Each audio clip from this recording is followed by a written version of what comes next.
महानगर पालिका यानी बीएमसी चुनाव 2022 में भले ही अभी 1 साल से ज्यादा समय बाकी हो, लेकिन राजनीतिक दलों ने अभी से ही सियासी बिसात बिछानी शुरू कर दी है। महाराष्ट्र की सत्ता पर काबिज शिवसेना मुंबई पर काबिज गुजरातियों को साधने की कवायद कर रही थी और उसकी सहयोगी कांग्रेस अकेले बीएमसी चुनाव में उतरने की तैयारी में है।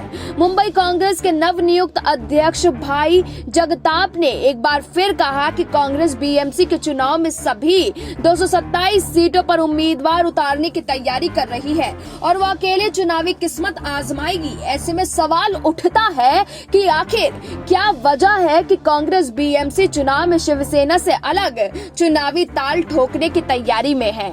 आपको बता दें कि 2019 के महाराष्ट्र विधानसभा चुनाव के नतीजे के बाद ऐसा सियासी घटनाक्रम हुआ है कि मुख्यमंत्री पद को लेकर शिवसेना और बीजेपी के बीच 25 साल की दोस्ती राजनीतिक दुश्मनी में तब्दील हो गई। शिवसेना ने बीजेपी के अगुवाई वाले एनडीए का नाता तोड़कर अपने वैचारिक विरोधी एनसीपी और कांग्रेस के साथ हाथ मिला लिया। उद्धव ठाकरे सूबे के सीएम बने और कांग्रेस एनसीपी को सत्ता में भागीदारी मिली।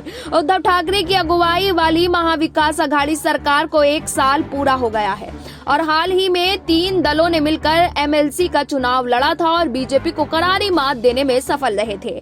इसके बावजूद मुंबई कांग्रेस के अध्यक्ष ही नहीं बल्कि बड़े नेता भी बीएमसी का चुनाव अकेले लड़ने के पक्ष में है। कांग्रेस ऐसे ही बीएमसी चुनाव अकेले नहीं लड़ना चाहती, बल्कि इसके पीछे उसके अपने सियासी कारण है। बीएमसी चुनाव में अगर महाविकास अघाड़ी के तीनों दल इस बार पर राजी होते हैं कि वो मिलकर बीएमसी का चुनाव लड़ेंगे तो निश्चित रूप से सीटों के बंटवारे में बहुत मुश्किल पैदा होगी और तीनों ही दलों में बगावत होनी तय है। एनसीपी के लिए भले ही कोई दिक्कत ना हो, लेकिन कांग्रेस के लिए काफी मुश्किल होगी। 227 सीटों वाली बीएमसी में सीटों के बंटवारे में कांग्रेस को अपेक्षा के मुताबिक सीटें नहीं मिल पाएंगी। ऐसे में बहुत सारे नेता टिकट पाने से वंचित रह जाएंगे जो 2017 के बीएमसी चुनाव में अपने दलों की ओर से चुनाव लड़ चुके हैं।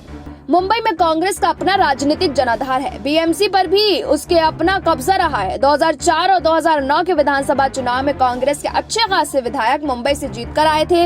ऐसे में कांग्रेस को लगता है कि शिवसेना के साथ मिलकर लड़ने पर उसका अपना सियासी आधार खिसक सकता है। ऐसे में कांग्रेस बीएमसी चुनाव में अकेले उतरकर मुंबई में अपने परंपरागत वोट बैंक को सुरक्षित रखना चाहती है। Bureau report SPN 9 news.